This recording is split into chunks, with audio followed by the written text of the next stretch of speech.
Ici, Londres. Veuillez écouter tout d'abord quelques messages personnels. Gabriel garde l'anonyme. Le manchot la serre dans ses bras. Nous disons, le manchot la serre dans ses bras 2 fois. Le fantôme n'est pas bavard. Les bombardements sont massifs. L'abbé est nerveux. Nous disons, l'abbé est nerveux. Ici, Londres. Ce soir, au cours du programme Les Français parlent aux Français, nous vous donnerons des nouvelles de la guerre en Russie et nous évoquerons la mémoire d'un poète norvégien mort au cours d'un raid au-dessus de l'Allemagne. Et maintenant, la suite de nos informations. Solange Subervie, et je suis ici parce que je suis la fille de Georges Subervie, imprimeur à Rodez, 21 rue de Lamberg, et les circonstances ont poussé à imprimer des journaux clandestinement pendant la période de la Résistance. Donc, pendant les faits, est-ce que vous pouvez présenter votre famille lors de la Résistance? Bon, ma famille, la famille au complet, ouais, nous étions 5 enfants.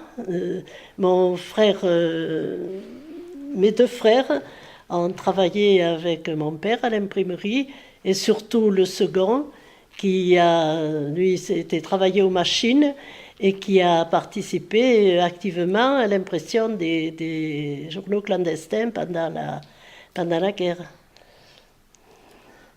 Moi-même, je n'y participais pas. Est-ce que vous pourriez nous dire quel âge vous aviez au moment des faits Mais entre 18 et 20 ans, dans les années 43-45. Qui travaillait à l'imprimerie? Parce que bon, l'imprimerie, c'est fonctionné depuis des années, avec je ne sais pas, autour d'une quinzaine d'ouvriers, je n'ai jamais su moi exactement l'effectif.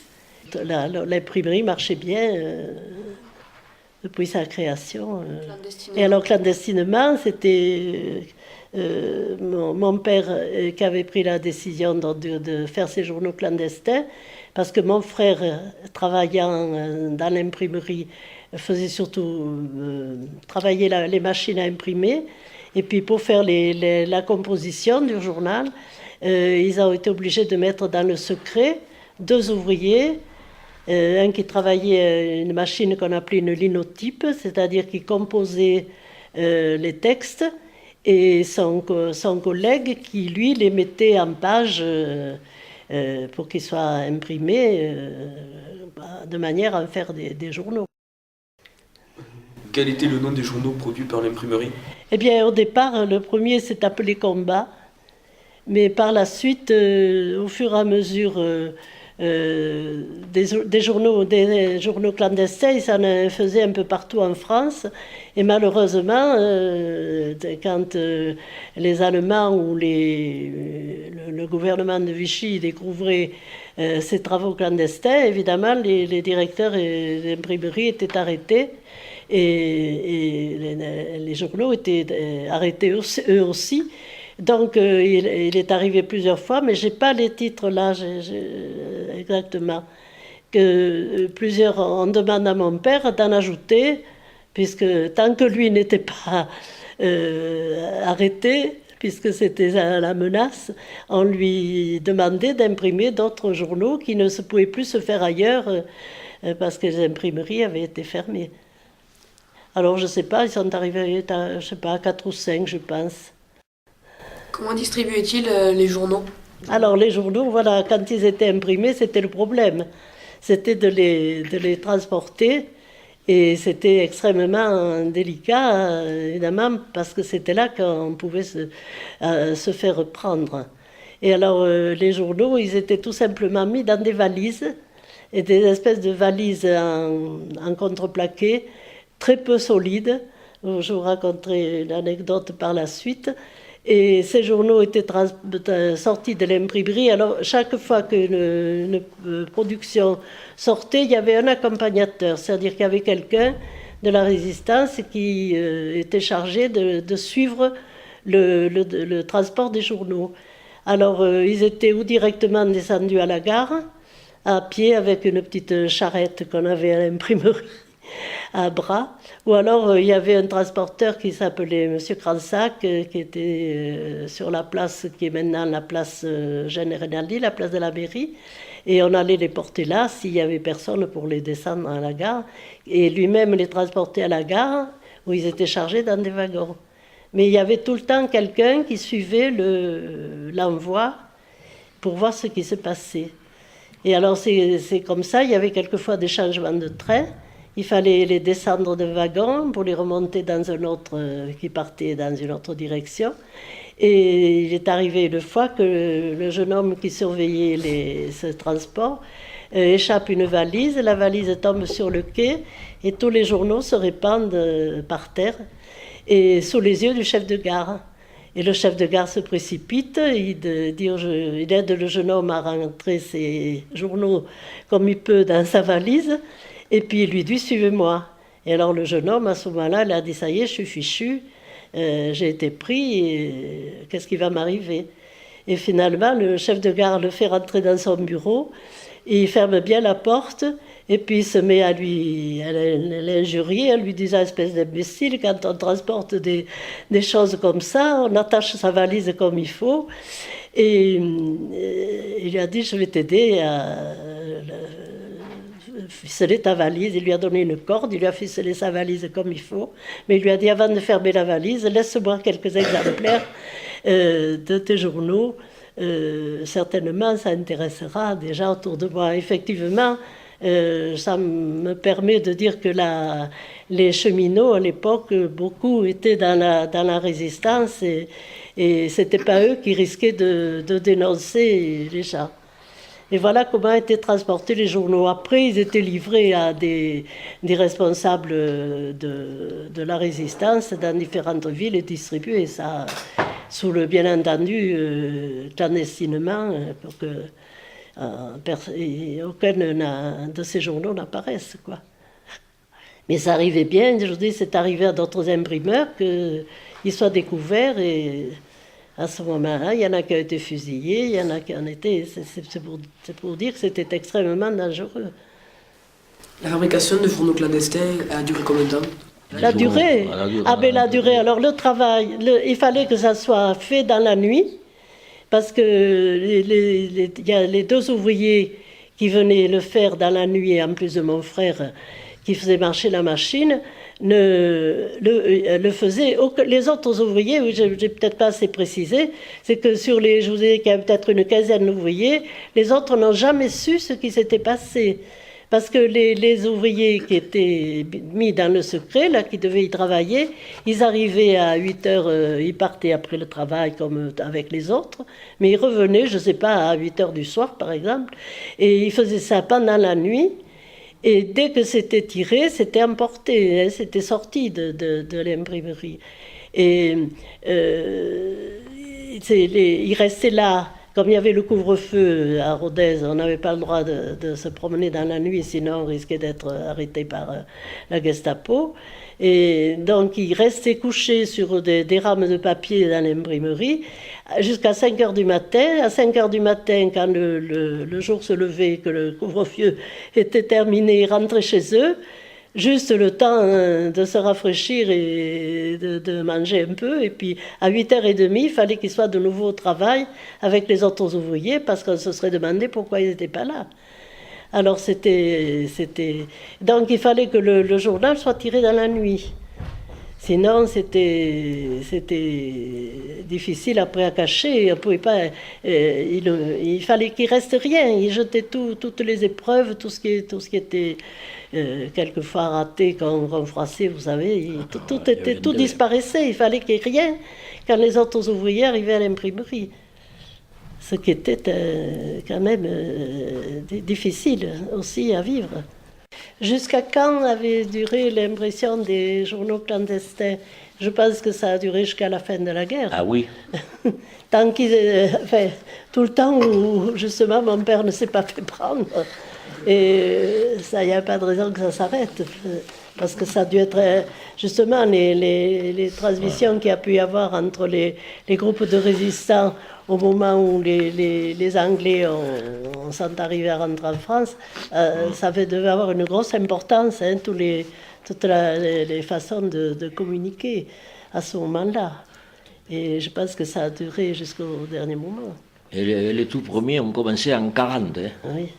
Il avait amené mon père, d'un seul coup, dans cette imprimerie bien tranquille de la rue de Lamberg, à imprimer ses journaux clandestins. Et c'était tout simplement parce qu'il connaissait un jeune homme qui, sur Rodez, faisait de la poésie. Vous savez, il y a beaucoup, c'était à ce moment-là, les débuts les jeunes, beaucoup de jeunes faisaient de la poésie, écrivaient des poèmes qu'on éditait. Et mon père éditait beaucoup de livres de poésie avant la guerre, là. Et un des jeunes gens de Rodez qui s'était intéressé à la poésie avait, avec mon père, créé une espèce de maison d'édition de la poésie de jeunes qui s'appelait les éditions du Méridien. Et il avait beaucoup travaillé avec mon père pour faire éditer ses poèmes. Et il avait fait la connaissance, justement, par la poésie, de gens à Toulouse, qui ont créé un groupe de résistance à Toulouse. Et c'est là qu'un jour, quelqu'un le rencontrant et sachant qu'il s'occupait d'imprimerie, lui a dit à ce jeune poète, vous ne connaîtriez pas quelqu'un qui a une imprimerie et qui accepte d'imprimer des journaux clandestins. Et donc, comme ce jeune homme était ami avec mon père, il a dit, je vais demander, je connais l'imprimerie Subervière à Rodez, je vais lui demander. Et c'est comme ça que ça s'est fait. Et il est venu, il lui a dit, voilà, il paraît qu'il va s'imprimer des journaux clandestinement, on cherche des imprimeurs, est-ce que vous accepteriez de le faire? Et ça a été vraiment quelque chose d'important, et qui s'est fait par hasard, si vous voulez. La résistance avait préparé la fin de la guerre, et surtout le départ à ce moment-là des gens qui dépendaient du gouvernement de Vichy et qui se faisaient lire, ou je ne sais pas comment on nommait, aux places dans les villes. Et évidemment, la résistance avait décidé que tous ceux qui s'étaient mal conduits, entre guillemets, pendant l'occupation allemande, ils se feraient virer à la libération et qu'il faudrait tout de suite avoir des gens à mettre en place. Et alors, ils avaient composé un conseil municipal avec les résistants de Rodez, clandestinement, c'était prévu à l'avance. Et je crois que c'était le docteur Ménadier qui devait être mis maire de Rodez, mais lui, il avait eu le malheur, lui, d'être découvert et envoyé en camp de concentration. Donc, il y avait, après coup, ils avaient décidé de mettre mon père. Et alors, on était tranquillement à la campagne, au bord de l'Aveyron.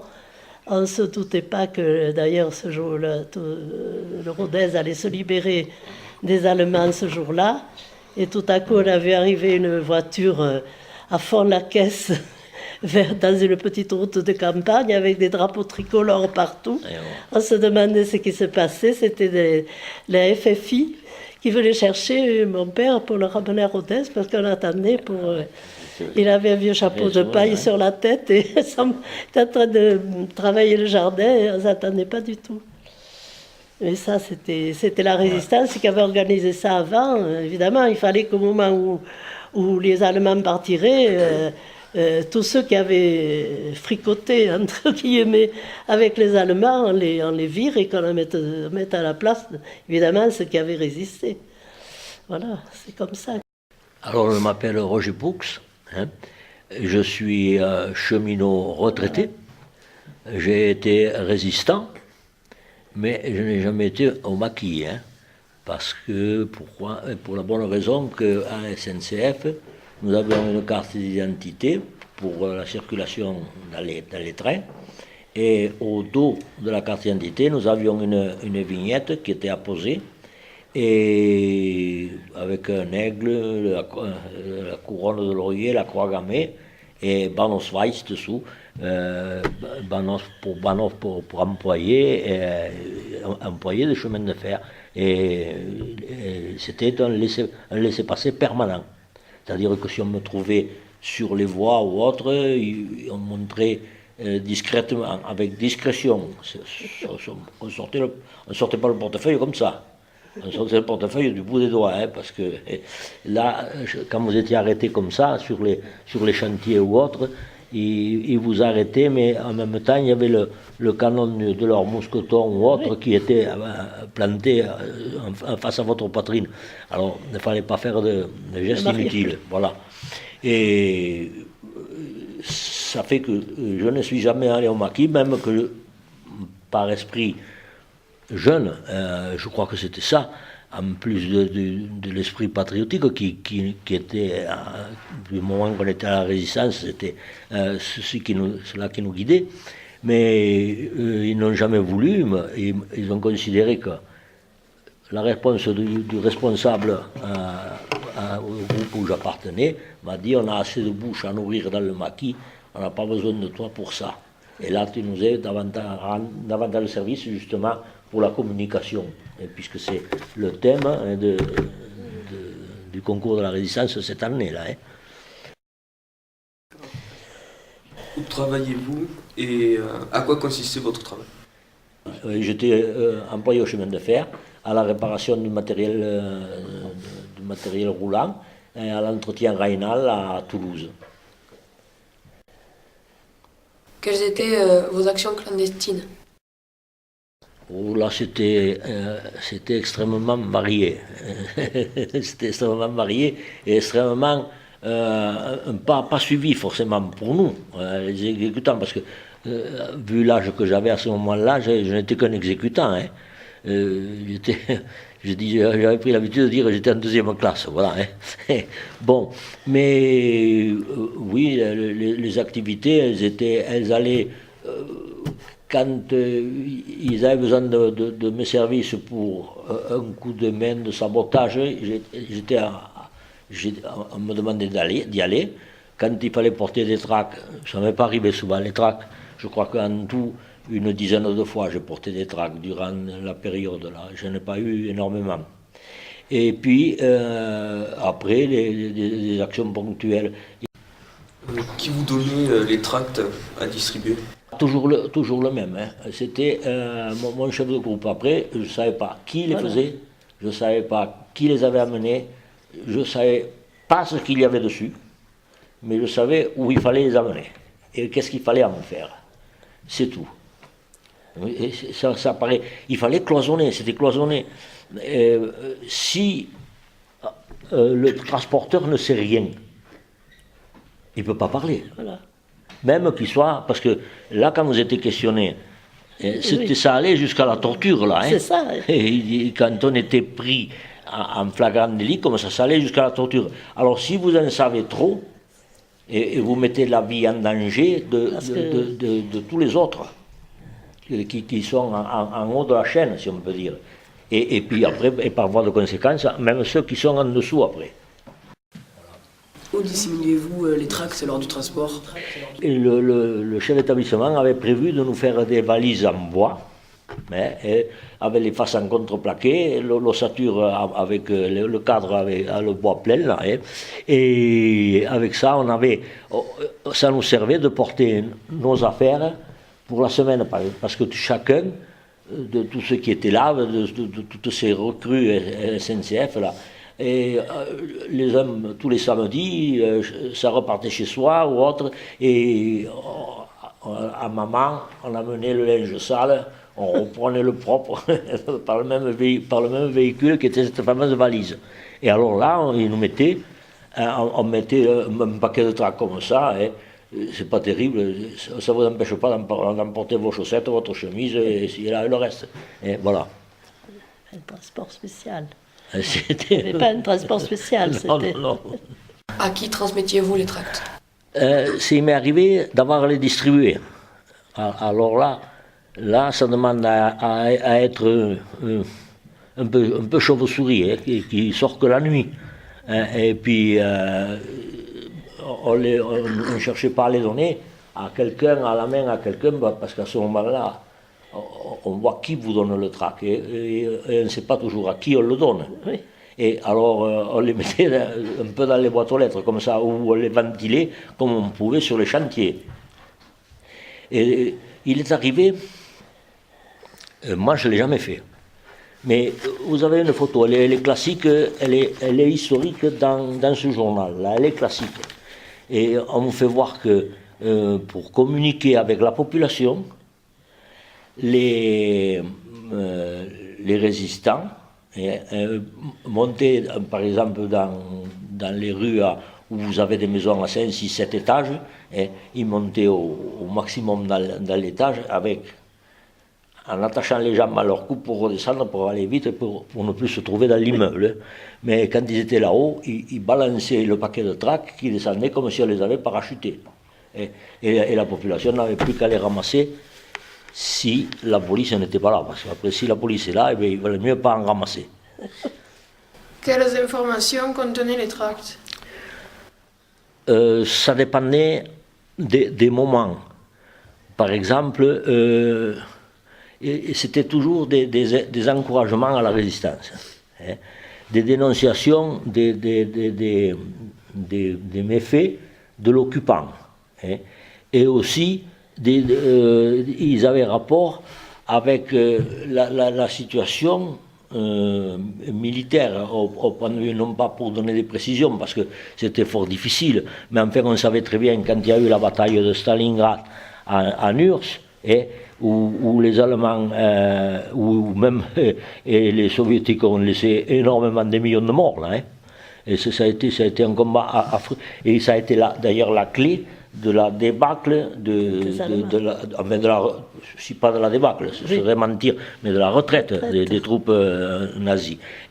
Eh bien, tout ça pour permettre, pour venir conforter les informations qui venaient de par la BBC, il y en avait qui chez eux avaient la carte d'Europe, et puis ils piquaient le drapeau pour situer la position des troupes alliées et ennemies.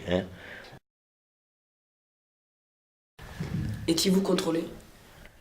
Non, j'ai été contrôlé une fois en sortant de chez moi. Alors là, vous voyez, là, j'ai peut-être la Providence avec moi, là, parce que j'avais invité mon chef d'équipe, parce qu'on était copains, le chef d'équipe où je travaillais à Toulouse, et puis le père d'un gars que j'ai connu après la guerre, qui était prisonnier, ce gars. Et puis je leur ai dit, mais écoutez, venez à Gaillac, vous verrez quand même, on arrivera à manger, mes parents seront contents de vous recevoir, tout ça. Mais ils étaient venus. Et on avait bien trinqué quand même à cette soirée, mais je me rappelle que j'avais eu le réveil difficile. Et quand on est sorti de la maison, je leur ai dit, on va passer par un chemin qui s'appelait un chemin, disons, qui longeait un ruisseau, qu'on appelait la Clavelle, je ne sais pas pourquoi, bon, c'était comme ça. Et ils disaient, on passera par là, on sera plus vite à la gare. Et en haut, il y avait comme une remontée là devant chez nous, et en haut de la remontée, il y avait les Allemands. Moi, je n'avais pas fait attention. On sort et on s'en va sur notre droite pour prendre ce chemin. Eux nous voient et nous interpellent. Mais en même temps, il y en a deux qui viennent en courant et l'autre qui est à l'arrêt et nous met un joug. Alors, il n'y avait pas 36 solutions, il fallait repousser chemin et aller revenir vers eux. Je me rappelle, j'avais ma chemise ouverte comme ça, et mes parents étaient devant la porte. Bon. Et ils sont arrivés, quand ils nous ont rencontrés, et là, ils n'ont pas bricolé, ils m'ont mis le canon du fusil sur la poitrine. J'ai senti le froid du canon du fusil. Ça vous fait un peu drôle. Et ils m'ont dit, bon, aux autres, ils ne leur disaient rien, puisqu'ils étaient comme ça, et puis ils étaient venus inviter, mais moi je ramenais aussi mes affaires. Voilà. Alors ils m'ont dit, qu'est-ce qu'il y avait dans la valise, tout ça. Je dirais, il y a mes affaires, je ne savais pas m'expliquer en allemand, j'ai dit qu'il y avait mes affaires pour la semaine. Alors j'ouvre la valise, alors là il faut voir, je me rappelle la tête de ma mère, qui avaient bien repassé les chemises bien tout rangées, et eux, avec le canon du fusil, ils étaient là, ils sont tous sortis de la valise comme ça, pour dire de voir exactement ce qu'il y avait dans la valise. Bon, moi, je n'ai pas regardé si je referme bien les machins, mais il n'y avait pas de trac, et là, j'ai été contrôlé. Et une autre fois, avec la même valise, j'avais des tracs. Là, nous arrivions en gare de Toulouse, et on tapait la veloute, dans le train, on se connaissait comme vous connaissez en faisant, si vous faites des transports scolaires, eh bien, vous connaissez tous dedans, et bien, nous c'était pour aller au travail, c'était la même situation. Et avant d'arriver en gare de Toulouse, il y avait M. Touvelin, ça rappelle connaît parce qu'il connaissait les réglementations SNCF. On avait un point d'arrêt général pour tous les trains à l'entrée de Toulouse, qui viennent de Bordeaux, de Paris, de tout ça, dans notre direction. Là, il fallait qu'ils s'arrêtent, alors ils marquaient l'arrêt, puis après ils repartaient. Et nous, on en profitait là pour descendre, et puis les uns pour aller au dépôt, les autres pour aller à l'entretien, les autres pour aller au service de l'exploitation, là où ils travaillaient, et ils évitaient de faire 400 ou 500 mètres de plus pour se rendre à leur travail, et puis être mieux à l'heure, pour être au travail, de façon à ne pas avoir après la rétorsion, ne pas pouvoir rentrer chez soi ou d'être obligé de rentrer la veille. Et là, cette fois-là, on jouait aux cartes, on n'a pas fait attention, les trains étaient bondés. Quand on a voulu descendre, eh bien, on n'a pas pu, et le train repartait. Quand on est arrivé sur le quai, enfin à quai, que le train s'arrêtait, il y avait les gens de la Gestapo, je ne sais pas où je l'ai lu dernièrement, et c'est pourtant vrai, on les reconnaissait sans les connaître. Ils étaient là avec leur imperméable ou leur gabardine, et puis le chapeau, ils avaient l'allure du métier. Alors ils faisaient les 100 pas comme ça sur le quai. Et puis, à l'entrée des souterrains, il y avait 2 gendarmes. Et les entrées sont doubles, et de chaque côté, il y avait 2 gendarmes, et ça fait 4, et puis il y en avait 2 à chaque bout de quai.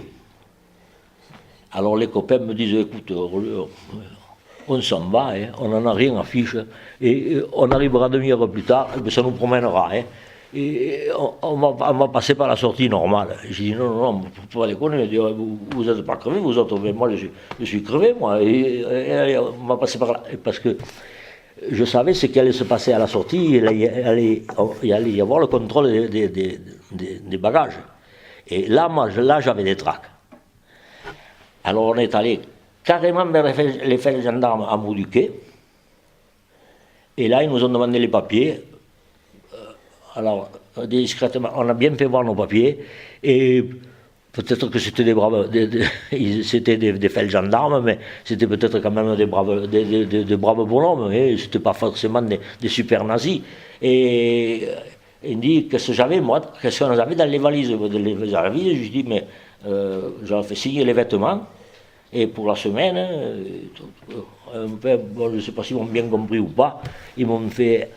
Il y a, c'est ce que je me rappelle, et Arbeiten. Oui, mais allez au travail. Voilà, qu'on aille au travail. Bien, sur le moment, ça s'est bien passé. Mais ça, je peux le dire parce que je l'ai ressenti.